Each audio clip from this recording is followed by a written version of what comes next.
Thank you, Mr. Chairman. Good morning, Acting Director Lyons. Thank you so much for being here today. I want to commend the men and women at ICE for the work that you do, and President Trump for issuing that directive to get back to real enforcement of our immigration laws. And I want to thank you for your unwavering commitment to doing that and for coming to testify here today. Our borders are more secure than ever because of that leadership, and ICE is, I know, working tirelessly, putting lives on the line every single day to take, as you mentioned, the most dangerous criminals out of our communities every single day. And these are people who have entered our country illegally, breaking our laws. That mission does become significantly harder when local jurisdictions are not cooperating and instead are willfully choosing to put the safety and security of their communities at risk and the lives of your agents at risk as well. Sanctuary city policies not only undermine federal law enforcement, but they also create safe havens for bad actors. They obstruct access to critical data and information and disrupt efforts to dismantle the transnational criminal networks and the gangs that are exploiting our immigration system, endangering public safety, and continue to funnel illicit activity, drugs, fentanyl, and human trafficking into our communities.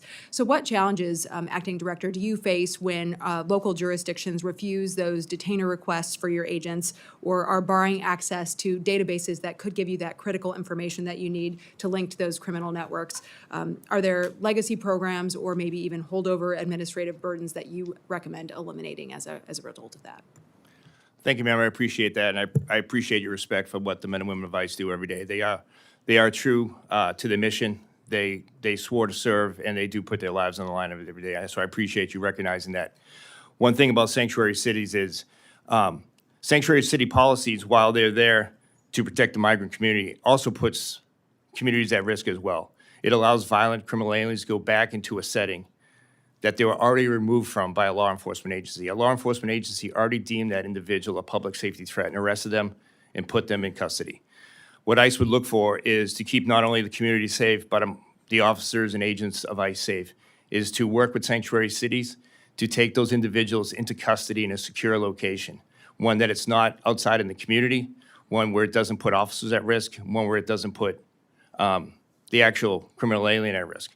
One of the things I would say about the lack of information sharing is under the previous administration, there were many individuals that were released into the United States without proper vetting.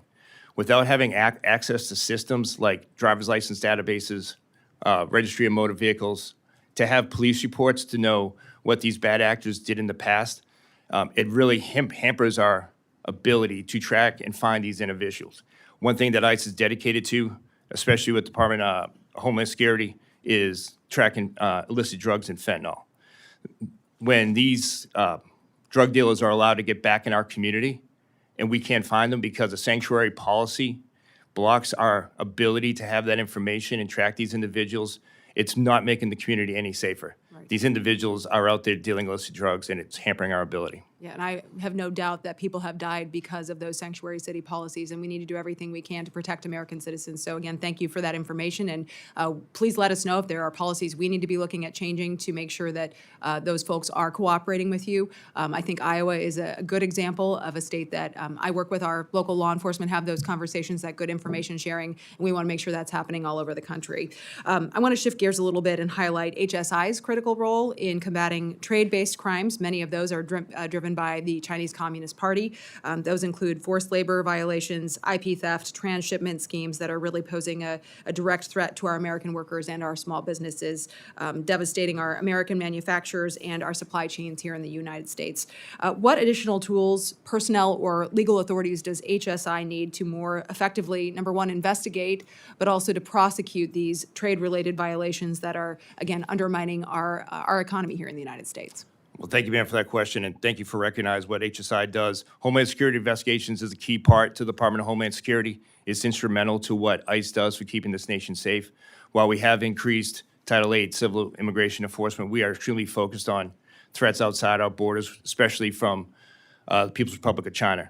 And that is one thing that we would look for: more support in technology, more innovation to help us with these tools for these databases overseas, as well as more officers and intel agents and analysts that could work with us to really identify these foreign national threats that really are affecting our infrastructure. Because that's one key part that Homeland Security can do, is not only help protect outside the United States, but help key critical infrastructure and trade here in the United States and keep those secrets safe. Well, we're certainly trying to work on that. I have a piece of legislation protecting American industry and labor from International Trade Crimes Act that would give your law enforcement partners a little bit more resource to be able to do that. So hopefully we can get that passed. And thank you so much, sir, for appearing before us today. Thank you, Mr. Mayor. I Chairman. appreciate it.